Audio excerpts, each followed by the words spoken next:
Welcome back, everybody. It's MJ here on Just Plain Fun. This video is actually going out by request because I had at least a couple people have asked me to do a boxing video, another boxing video, and specifically on how to pack a number 8 in a large flat rate box. Number 7, kind of same rules apply, but it's a little bit easier because it doesn't quite push the boundaries. But as you can see, I've already got it disassembled. I'm taking for granted that if you're packing one, you know how to disassemble it. If not, I do have another video out where I briefly show that, and there are some other videos on the internet that show how to do that, specifically on YouTube. As you can see, I've got this temp assembled here with just the frog, the iron, and then the lever cap. And so this goes really well just as a unit, and you just wrap that up in bubble wrap, which I'm going to do here shortly. And then the tote, or the handle, whichever one you call it, and then of course the body itself. But as you can see, fits here. And we've got I'm going to mention this again here in a little bit, but we've got the dimensions right here. Inner dimension 23.6875, and then outer dimension 24. And the number 8 itself is 24 inches long. But the beauty is you just go diagonal and this will fit in there just fine. But before I go any further, my lawyers have advised me to advise you that Just Plain Fun LLC is not responsible for anything that happens to your plane. If you take my suggestion and you pack your plane and send it, JPF.LLC is not responsible. And the reason why I say that is because I have shipped at least a dozen number 8s. I've shipped a 608 as far as Australia, and I still get nervous when I do it because you just never know if the carrier at the post office is going to be having the worst day of his or her life, and they're going to decide to drop kick your package, your flat rate box, or it's going to slip out of their hand. You just don't know. So you're always taking that risk. So of course, I advise everybody to go ahead and get the $200 in insurance on your package before you send it. And in addition to your insurance, doing the 200, go ahead and make sure you have any kind of proof of sale that shows that you sold the plane for $200. If you've already watched my other boxing video, you already know what my particular technique is. I'm not going to insult anyone's intelligence. I'm just going to show you on the camera here. I use specifically 2 squares of bubble wrap. This is not a required thing. You can certainly do it any way you wish. And fold it up like that. And there you go. And then I'll usually either wrap that in newspaper or put some tape around it. And for more specifics, the reason why I put the tote screw there is because I don't want it rattling around inside the tote or the handle while it's in transit. You don't want to give the post office any reason to go into your box and look at it. You can also wrap this in newspaper. Again, put another layer or 2. All it does is just provide more cushion. But knock on wood and all that good stuff. But I have yet to have a tote get broken in transit. So let's hope that continues. This frog is pretty self-explanatory, pretty straightforward. If you're watching this, you're probably pretty savvy already. And so it really is just that simple. And then I'll either, again, put tape on it or wrap it in newspaper. Pretty simple stuff. So we've got our tote ready to go. We've got our frog set up, temp installed with the iron and the lever cap all ready to go. So all that's left is the body. You can really do this. You can use paper, whether this packing paper, newspaper, cardboard, wood, really anything. The beauty of flat rate boxes is the weight doesn't matter. But this is something I've been doing lately, is filling in that opening, because when I put the bubble wrap around it, there's no pocket there for the bubble wrap to sink down into. And it also theoretically is going to help keep the thing from getting crushed. Obviously, you're going to need something tough, which you're going to see an example here in a little bit of putting an actual block of wood in there to keep the cheeks nice and separated. Well, that's not weird at all. So from there, and I'm going to do this off camera because it's just going to be easier for me, but all I'm going to do is just wrap the bubble wrap all the way around the entire plane. So now we've got her all wrapped up, mummified, and I'm going to go ahead and just add a layer of paper to this as well, just to add another layer of cushion to it. And there you have it. We've got our big burrito that is now ready to go into the box. Ta-da! So now let's see what this looks like in action.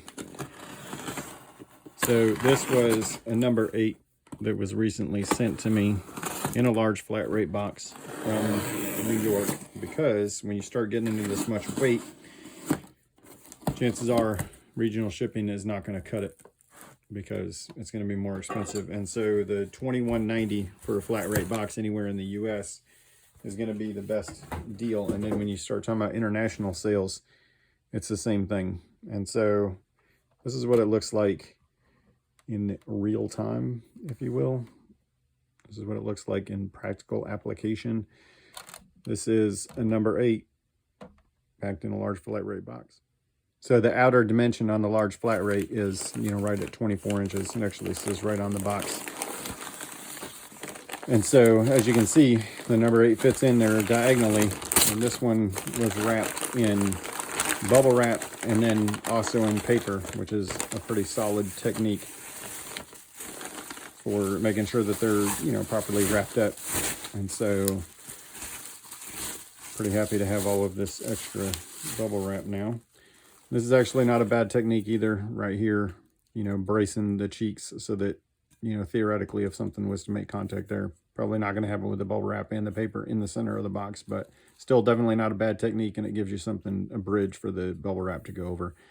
But as you can see, nothing damaging here. So, of course, we always want to hope and plan and pray that the box doesn't get dropped, but hope is not a plan, as we used to say. And so there we go.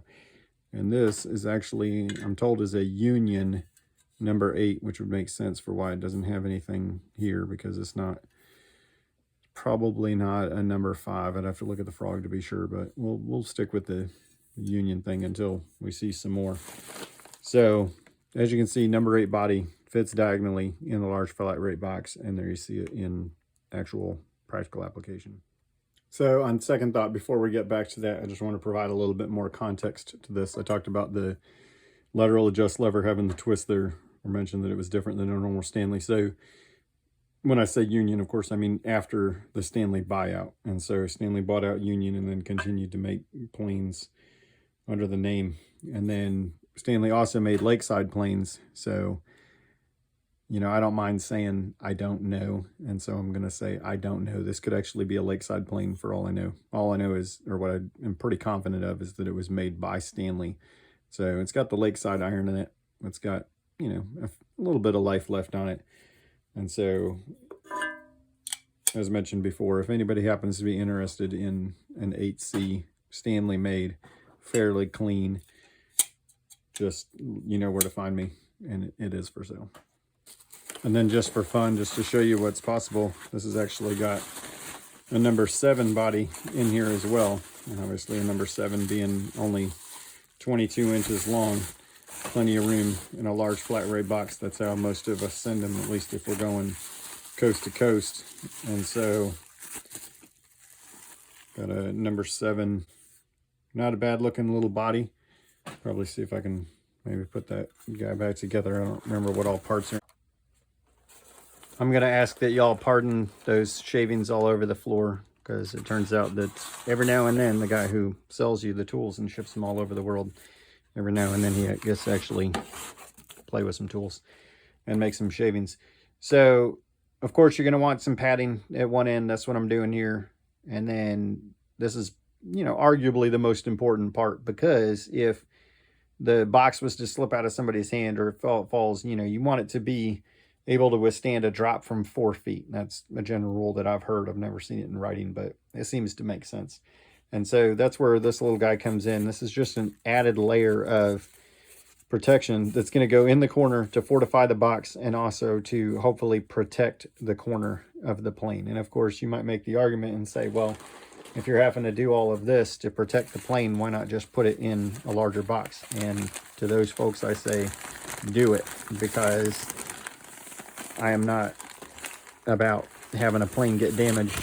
That's not my goal ever. I don't ever want to see that, and I don't want to see anybody get nervous doing it either, even though I admitted that that happens to me. But the reason why I continue to do it is because I've been successful with it, again, more than a dozen times, and I haven't broken one yet. So I'm going to continue to do so. I'm just showing you. I'm going to reposition that, but you get the idea that the cardboard is wrapped around either the toe or the heel of the plane there, and then that's providing an extra layer of cushion down there and the outside chance that this box accidentally. So I'm having to do all of this off camera because my production crew didn't show up for work tonight, and so I'm having to do all this filming by myself. But what I've done off camera is I've added a bunch more packing material down there. The beauty of large flat rate is that weight doesn't matter, and so I can put as much weight in there as I want. And getting back to the debate of whether this is even a good idea or not, it's the difference, you know, if I'm sending a number 8 coast to coast, it's the difference between costing $22 to send it or $40 to send it. And so if you're already talking about spending $120, $150, $175 on a plane, you're probably not going to want to spend another $40 to ship it if you know you can be done for $22. But that's probably a debate for another day. But as you can see, I dropped the frog setup down in there. And so that's going to actually be nestled under there. Once again, I'm going to do this off camera, but it's going to be nestled underneath there. And then you can see I've got some space up here where I'm going to put an additional layer of padding over top of that corner. That is super important because you don't want that corner of the toe or heel to be directly in contact with the top of the box. So you have to have that at just the right diagonal with the protection down at the bottom, and then the available space to have protection up here at the top. So what I've done is I've now filled in all of that space there. And remember, one of the most important things is no open space, no empty space anywhere in your box. You want every square inch filled with some type of packing material. And of course, I reuse packing material because that would get expensive if I didn't. And so it's really just whatever you've got. Most people are not going to care if it shows up and it's got some whatever plastic bags or whatever packing material, paper, whatever that you had on hand.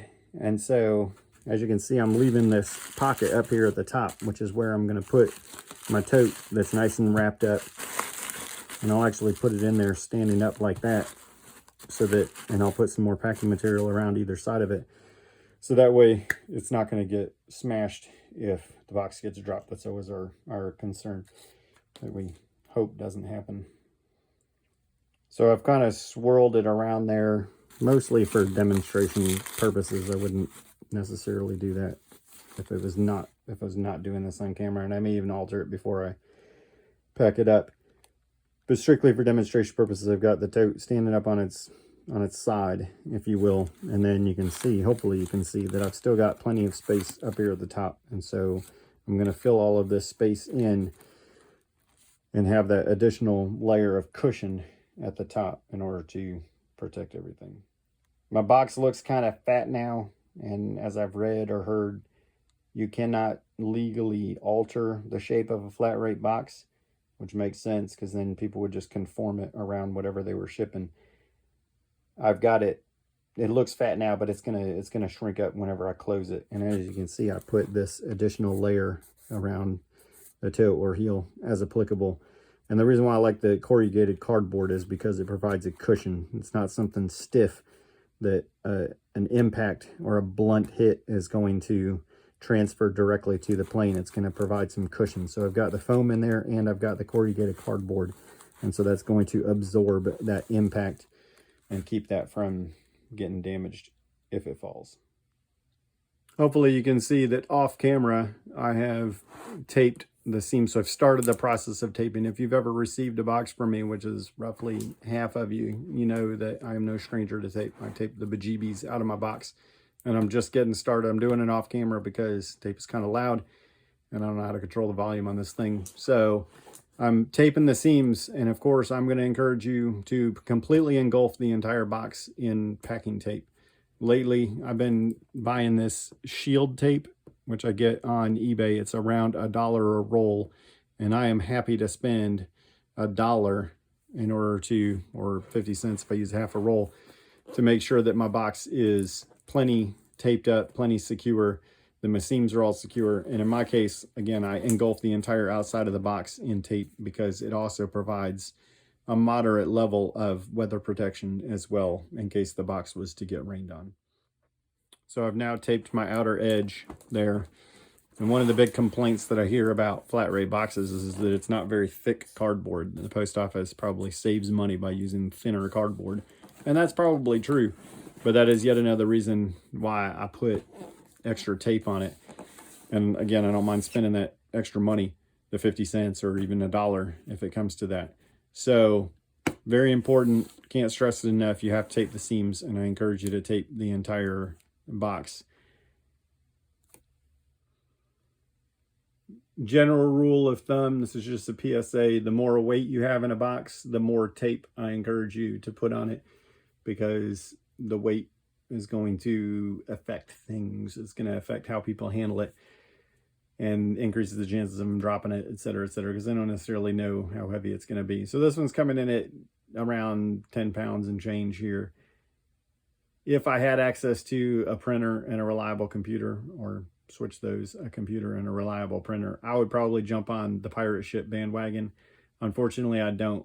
I do encourage everybody to look into pirate ship if you have a reliable printer and a way to print, because it really is the way to go. And I bring that up because somebody's going to go, hey, Virginia to Florida, you got 10 pounds. You could have sent that for less than $22, which I don't know. I would have to look it up.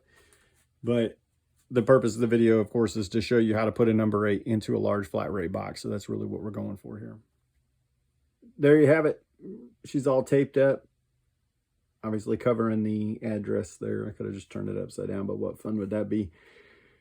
So she's all taped up. I got all the seams double, triple, quadruple taped, so I'm not too worried about that. You can see my glare there. And I just want to throw on one more thing. The other advantage of taping is you're taping over the address, so that way it's not going to smear and it's not going to get wiped off, and nothing's going to happen there to the address theoretically, because that can be an issue too. That can contribute to mail getting lost.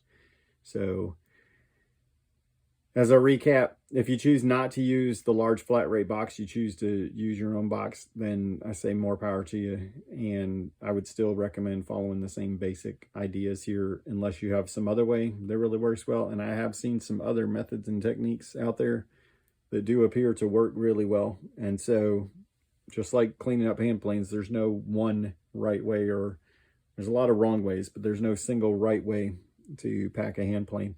But hopefully this has been helpful for you, at least give you something to think on as you're going about your day and packing your hand planes, packing your sales to get them shipped to their next custodian. So thanks for watching.